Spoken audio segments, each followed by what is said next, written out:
যদি আজকে রাতে মারা যাও, কাল সকালে তোমার মা যখন তোমাকে ডাকতে আসবেন, এসে যখন দেখবেন তার আদরের ছেলের সাদের দেহটা নিতর হয়ে পড়ে আছে, একটু ফিল করো তো সেই সিচুয়েশনটা কেমন হবে। প্রিয় বন্ধু, যখন জানাজানি হবে তুমি মারা গিয়েছো, মসজিদের মাইকে এলান হবে, তুমি যে সাদের বিছানাটায় ঘুমিয়েছিলে সেই বিছানা থেকে তোমাকে তুলে নেওয়া হবে, অথচ তুমি এই বিছানা না হলে তুমি ঘুমাতে পারতা না।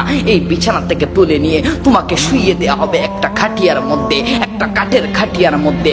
ওই খাটিয়ার মধ্যে থাকা অবস্থায় তোমাকে বাজার থেকে সস্তা 3 টুকরা কাপড় দিয়ে মুড়িয়ে দেয়া হবে। তোমার কত রঙের পছন্দ, তোমার কত কালার পছন্দ, তোমার ব্ল্যাক কালারটা তোমার ফেভারিট, ওই কালারটা দেয়া হবে না, একটা কালার সাদা কালার দিয়ে তোমাকে মুড়িয়ে দেয়া হবে। প্রিয় বন্ধু, তুমি না কত আরামদায়ক বিছানা ছাড়া ঘুমাতে পারো না, তোমার বেডটা একটু নরম না হলে ঘুমাতে পারো না।